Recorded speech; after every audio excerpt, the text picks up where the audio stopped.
Америк нэгдсэн улс болон Иран улсын төлөөлөгчид Ливан улс дахь мөргөлдөөнийг зогсоох механизм байгуулахаар тохиролцжээ.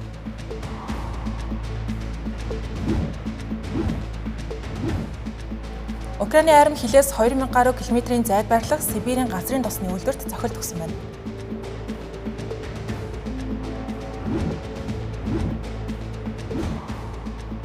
Польш улс Володимир Зеленскийн цагаан бүргэдийн удан хүчингүй болгосны улмаас хоёр улсын харилцаа таагүй болж байна.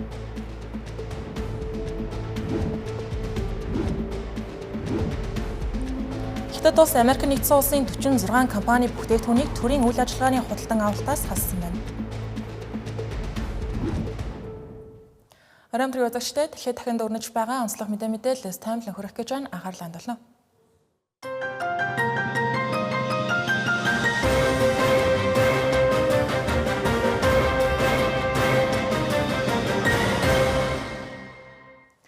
За өнгөрсөн юм гарагт Ираны талаас Америк нэгдсэн улсыг гэрээний зөрчил гаргасан гэж үзэн Ормосын хоолойг дахин хааж байгаа гэдгээ зарлаж олон нийтийг чамгүй сандаргаа дамжсан.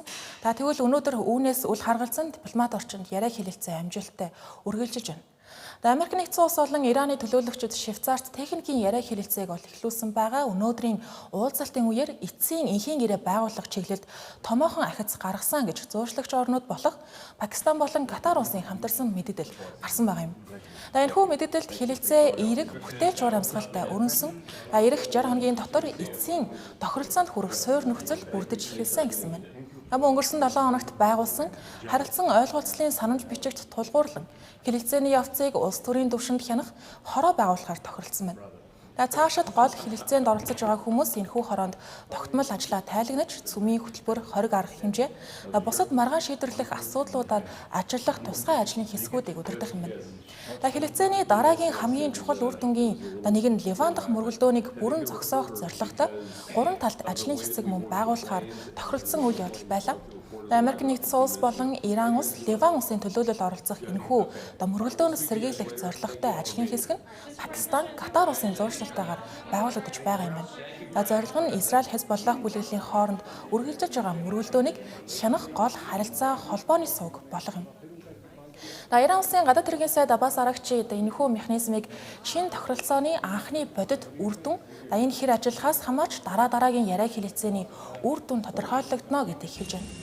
Мөн түүний мэдээлснээр хэлэлцээний хүрээнд Иран газрын тос болон бусад нефтийн бүтээгдэхүүний экспортоо үргэлжлүүлэх, бомбуудын эсрэг хоргийг цуцлуулах, зарцаасан хөрөнгийнхөө тодорхой хэсгийг чөлөөлүүлэх, дайны дараах сэргээн босгол, хөгжлийн хөтөлбөрийг эхлүүлэх зэрэг асуудлаар өнөөдрийн хэлэлцээрээр нэлээдгүй ахиц гарсан гэж байна. Америк нэгдсэн улсын талаас төлөөлөгчдийг дэд ерөнхийлөгч JD Vance тэргүүлж байгаа. Тэгэхээр техникийн түвшний яриа хэлэлцээ энэ 7 хоногийн турш үргэлжилнэ гэж мэдээлж байна. Түүнчлэн Америк нэгдсэн улсын талаас Иран улсын баяжуулсан ураны нөөцийг хэрхэн хянах зохицуулах асуудал дээр онцгой анхаарч байгаа. Ираныг цөмийн зэвсгийн хөтөлбөрөөс сэргээх боломжгүй хэмжээнд хүрэхийг зорж байгаа гэсэн байна. Хэрвээ Иран тохиролцоогоо зөрчих юм бол Америк нэгдсэн улсын хувьд эдийн засгийн дарамт үзүүлэх, хоригуудаа буцаад сэргээх боломжийг үүсгэхгүй гэж байгаа юм. Өчигдөр Ормосын хоолой түр хаагдсан гэх мэдээлэл гарсан тухайд Ираны хусгал гвард Ливан улсад Израиль улсын зохилтууд үргэлжилж байгаа учраас Ормосын хоолойг дахин хааж ирнэ гэж мэдээлэл өгсөн. Гэвч үүний дараахан Америк нэгдсэн улсын төв командлал энэхүү мэдээллийг няцааж усан зам нээлттэй хിവэрэ байгаа гэсэн байгаа юм. Мөн энэ дайланд Америк нэгдсэн улсын ерөнхийлөгч Дональд Трамп Израилийн эрх баригчдад мөргөлдөөнөө зогсоох шаардлага тавихаас гадна Иран улсад хандаж Ливан улс дахь өөрийн холбоотон бүлэглэлүүдэд хянах ёстой байна. Хэрвээ асуудал үргэлжлэх юм бол бид Иранд дахин бүр илүү хүчтэй цохилт өгч магадгүй гэж анхааруулад хандсан байгаа юм. Дараагийн асуулт. Украиний алсын тусгалтай дронууд Оросын баруун Сибирт байрлах Тюмень мужийн газрын тос боловсруулах үйлдвэрийг онилж халдлага үйлдсэн байна. Энэхүү байгууламж нь Украиний хилээс 2000 гаруй километрийн зайд оршдог.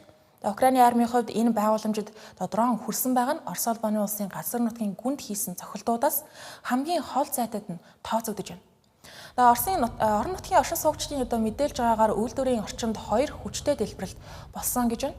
Дэлбэрэлт болсон даруйд ажилчдыг яаралтай нүүлгэн шилжүүлж гал унтраах багийнхан газар дээр цуглаж ажилласан юм. Дэлбэрэлтийн дараагаар үйлдвэрийн дээгүүр өтгөн хар утаа сунуглаж байгаа дүрс бичлэгүүд олон нийтийн сүлжээнд хэдийн тархсан байна.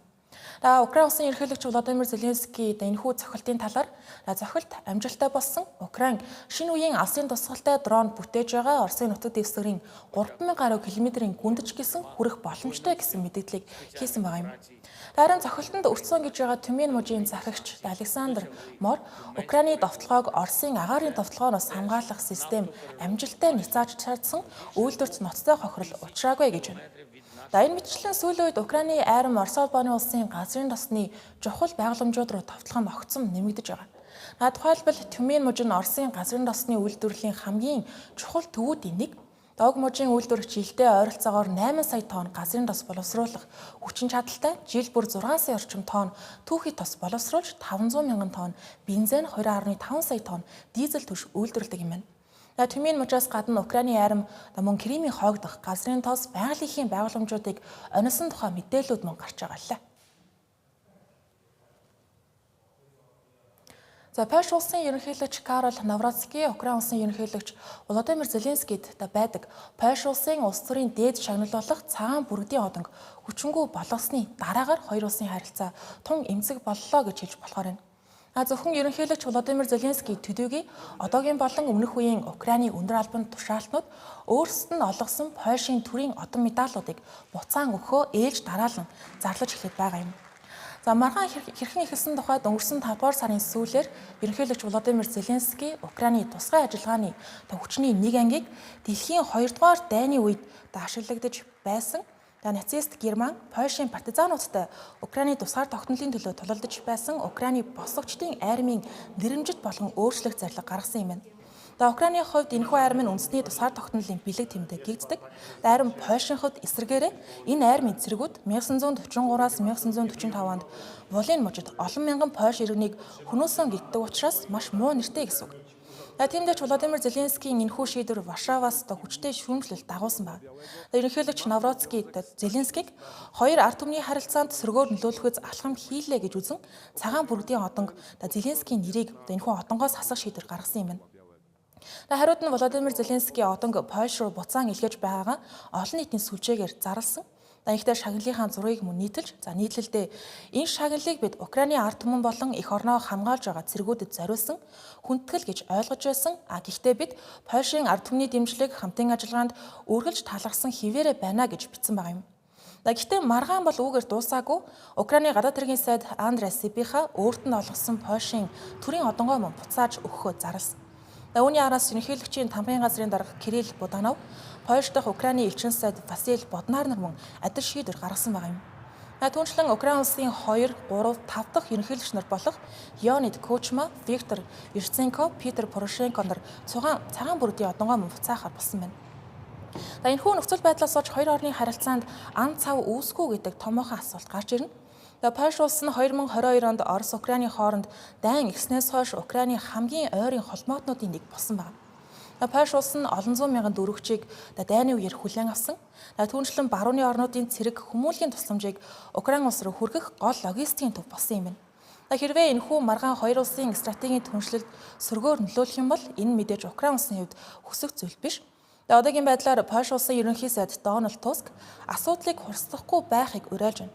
Нөгөө талаас ерөнхийлөгч Володимир Зеленский энэ шийдвэрээ Польш улсын иргэдийг гомдоох зорилго агуулаагүй гэдгийг тайлбарлаж байгаа юм.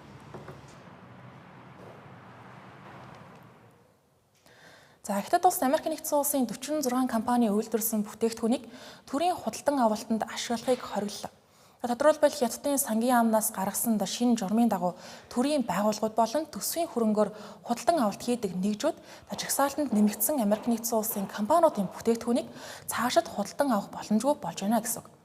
Энэхүү хоригт Америк нэгдсэн улсын батлан хамгааллын салбарын томоохон үйлдвэрлэгчид болох Lockheed Martin, Darwiniton Missile зэрэг компаниуд багтаж байна. Гэхдээ Хятад үйл ажиллагаа явуулдаг Америк нэгдсэн улсын хөрөнгө оруулалттай компаниуд бол энэхүү хоригт орохгүй юм байна. Хятадын худалдааны яамны зүгээс энэхүү шийдвэрийг Америк нэгдсэн улсын засгийн газрын дайсагнасан байдалд зориулсан хариу арга хэмжээ гэж тайлбарлаж байгаа юм байна. Мөн энэхүү шийдвэр нь үндэсний аюулгүй байдал, улсын ашиг сонирхлыг хамгаалахын зэрэгцээ, цөмийн болон зэвсгийн тархалтаас сэргийлэх олон улсын үүргээ биелүүлж байгаа ийм хэрэгэ гэж хэлсэн байна. Тиймээс жагсаалтанд багтсан компаниудтай холбоотой иргэний болон цэргийн зориулалтаар ашиглаж болох үс бүтээгдэхүүний экспортын бүх ажиллагааг нэн даруй зогсоохыг албаны хүмүүст үүрэг болгосон байгаа юм. Дашам дуртахад хязгаарлалтын жагсаалтанд зөвхөн батлан хамгаалахын компаниуд гэлтгүү стратегийн түүхийн эдийн салбарын компаниуд ч гэсэн орсон байна. Тухайлбал газрын ховор элементийн олборлогч, боловсруулагч MP Materials, USA Rare Earth, цахилгаан хөдөлгүүр үйлдвэрлэгч Avog зэрэг компаниуд хоригт багтсан байна. Америк нэгдсэн улсын засгийн газрын дайсагнасан байдалд зориулсан хариу арга хэмжээ гэж байгаа тухайд тодруулах юм бол 2-7 хоногийн өмнө Вашингтоноос Хятадын хэд хэдэн томоохон технологийн болон автомашин үйлдвэрлэгч компаниудыг Хятадын айрамд дэмжлэг үзүүлж байж болзошгүй гэсэн үндэслэлээр хоригийн жагсаалтанд оруулсан. Үүнд Alibaba Group, Baidu, BYD, Nio зэрэг компаниуд багтаж байгаа юм. Сүүлийн онц мэдээ. Хятад улсын их сургуулиуд химэл оюуны салбарын хурдтай хөгжилд зориулж оюутнуудаа бэлтгэж эхэллээ. Үүний хүрээнд дээд боловсролын тогтолцоонд сүүлийн жилүүдэд байгаагүй хамгийн том өөрчлөлтийг хийж байна гэж салбарынхан дүгнэж байна. Энэ нөрөө Хятадын боловсролын яамны мэдээлэлээс маш тод харагдаж байгаа. Тодруулах юм бол 2021-аас 2025 оны хооронд их дээд сургуулиуд нийтдээ 12,200 бакалаврын хөтөлбөрийг цуцалж эсэлд авахыг нь зогсоосон байна. Эдгээрийн дийлэнх нь урлаг, хүмүүнлэг, гадаад хэл, менежментийн чиглэлийн мэргэжлүүд байсан байна. Үүний оронд хиймэл оюун ухаан, робот, бит хиймэл оюун, хагас дамжуулагч, өндөр технологийн чиглэлээр 10,200 шинэ хөтөлбөрийг нээсэн байна. Ингэснээр Хятадын их сургуулиудын нийт мэргэжлийн хөтөлбөрийн 30 гаруй хувьд нь өөрчлөлтүүд орсон байгаа юм. Мөн боловсролын салбарыг ирээдүйн хөдөлмөрийн зах зээлийн хэрэгцээтэй уялдуулах томоохон бодлогын шинжилэл гэгдэж байгаа. Залуучуудын ажилгүйдэл шинжиллийн мөн бас нэг шалтгаан болсон гэж хэлж болохоор байна. Албан ёсны мэдээллээр Хятад залуучуудын ажилгүйдлийн түвшин 16%-аас буураагүй хэвээрээ байна. Төгсөгчдийн эзэмшиж байгаа ур чадвар хөдөлмөрийн зах зээлийн шаардлагатай нийцэхгүй байгаа нь гол асуудлаа гэж мэргэжилтнүүд үзэж байгаа юм. Тиймээс Хятадын эрх баригчид хиймэл оюун ухааны инженер, робот техникийн мэргэжилтэн, чип үйлдвэрлэгч, инженеруудыг олноор нь бэлтгэхийг зорж байгаа нь энэ. Мөн шинжээчдийн үзэж байгаагаар энэ өмнөх аж үйлдвэрийн хувьсгалуудын үеэр боловсролын бодлого хэрхэн өөрчлөгдөж байсан түүхэн жишээтэй төстэй байгааг хэлж байна. Урт хугацаанд хүний нөөцийн бодлогыг ингэж заалах нь сайн ч гэлээ яг одоо ажлын байран дээр хиймэл оюунаас болж гарч байгаа өөрчлөлтүүд ялангуяа томоохон хэмжээний цомогтголын асуудлыг мэдээж зүгээр хараад сууж болохгүй гэдэг албаныхан хэлж байгаа. Судалгаагаар Хятад нийтдээ 70 сая орчим ажлын байр буюу хөдөлмөрийн зах зээлийн бараг 10% нь хиймэл оюун ухааны нөлөөнд хамгийн ихээр өртөж байгаа гэсэн ийм тайлан гарсан байна. Үүн дээр нэмээд энэ 100 хөдөлмөрийн зах зээлд түүхэн дээд хэмжээ олох 12.7 сая их дээд сургуулийн төгсөгчид орж ирэхээр байгаа. Энэ нөрөө ажлын байрны эрэлт нийлүүлэлтээс давах магадлалыг улам нэмэгдүүлж байгаа гэсэн. Тиймээс Бээжингийн хувьд ажил эрхлэлтийг доктортой хадгалах нь зөвхөн нийгмийн асуудал биш, зөвхөн дотоодын хэрэглээг дэмжих эдийн засгийн чухал зорилт болоод байгаа юм. Хөтөлбөр үргэлжлэж байна. Хөрвүүлэн бусад онцлог мэдээллийг товчоор багслан өргөе. Их Британи улсын ерөнхий сайд Кир Стармерыг огцорхыг шаардсан улс төрийн хөдөлгөөн үргэлжилсээр байна. Өнгөрсөн 7 хоногт Mick Farfield-ийн нөхөн сонгуульд Andy Burnham ялалт байгуулснаар хөдөлмөрийн намын даргын төлөө өрсөлдөх боломжтой хүмүүсийн нэгээр нэрлэгдэж эхэлсэн. Үүний дараагаар намын ахлах албан тушаалтнууд Кир Стармерыг албан тушаалаас буухыг дахин шаардаж эхэлсэн байна. Мөн Америк нэгдсэн улсын ерөнхийлөгч Дональд Трамп Кир Стармерыг удахгүй огцорно гэж мэдэгдэн түүний цагаачлал эрчим хүчний бодлогыг шүүмжилсэн байгаа юм. Кир Стармер одоогийн байдлаар албан ёсны шийдвэрээ гаргаагүй байгаа гэлээ. Энтэг улсын нийслэл Шинэ-Дели хотод Жон Ардинам нэртэй залуусын хөдөлгөөний дэмжигчид боловсролын сайд Дарминдра Прадханыг огцорхыг шаардсан эсэргүүцлийн жагсаалыг зохион байгуулж байна. Цагдаагийн байгууллагын шаардлагыг үл харгалзан олон 10 хүн явган хүний замууд дээр хонож жагсаал 2 дахь өдрөө үргэлжилж байгаа юм. Хөдөлгөөнийг удирдагч Абхижид Америк нэгдсэн улсын Бостны сургуулийг төгсөөд эх орондоо ирж цахим орчин дахь компанид ажиллаа гудамжны жагсаал болон үргэлжүүлсэн байгаа нь энэ юм. Залуус Жон Ардинам боловсролын салбарын шинжилгээг хайж эхний ээлжинд боловсролын сайдыг огцруулахыг шаардаж байгаа гэлээ. Хятад улсын гадаад хэргийн яам Өмнөд Солонгос улс нэг хятад бодлогыг үргэлжлүүлэн баримталж байгаа гэдгээ дахин нотолсныг сайшаалаа. Хятадын талын мэдээлснээр Өмнөд Солонгосын гадаад хэргийн яамны төлөөлөгч Намжин 2 орны 1992 оны дипломат харилцаа тогтоох хамтарсан мэдээлэл хүчин төгөлдөр хിവэр байгаа гэдгийг онцолж байна. Энэхүү баримт бичгээр Сөүл Хятад улсыг цорын ганц хууль ёсны засгийн газар гэж хүлээн зөвшөөрч Тайваныг Хятадын нэг хэсгэ гэсэн байр суурийг хүндэтгэнэ гэж заасан байдаг байна. За ажиглагчид үүнийг хоёр улсын харилцааг доктортой хадгалах гэсэн оролдлого гэж үзэж байна. Колумб улсын ерөнхийлөгчийн сонгуулийн 2 дахь шатанд барууны үзэл баримтлалтай хуульч бизнесмен Абеларdo Della Espriella ялалт байгууллаа.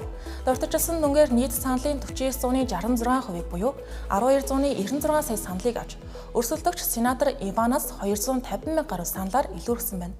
Тэгэхээр түүний ялалт нь Колумб улсын анхны зүүнний ерөнхийлөгч Густаво Петрогийн 4 жилийн засаглалын дараа улс төрийн чиглэл баруун тишээ эргэж байгааг харуулсан үйл явдал боллоо гэж тодорхойлж байна. Үндсэн хуулийн дагуу дахин нэр дэвших боломжгүй байсан Петрогийн дэмжиж байсан хүн нь Иван юм а. Тэнгэрлэсийн оройны гадаад мэдээний хөтөлбөрийг хүлээн авсан баярлалаа. Сайхан амраарай.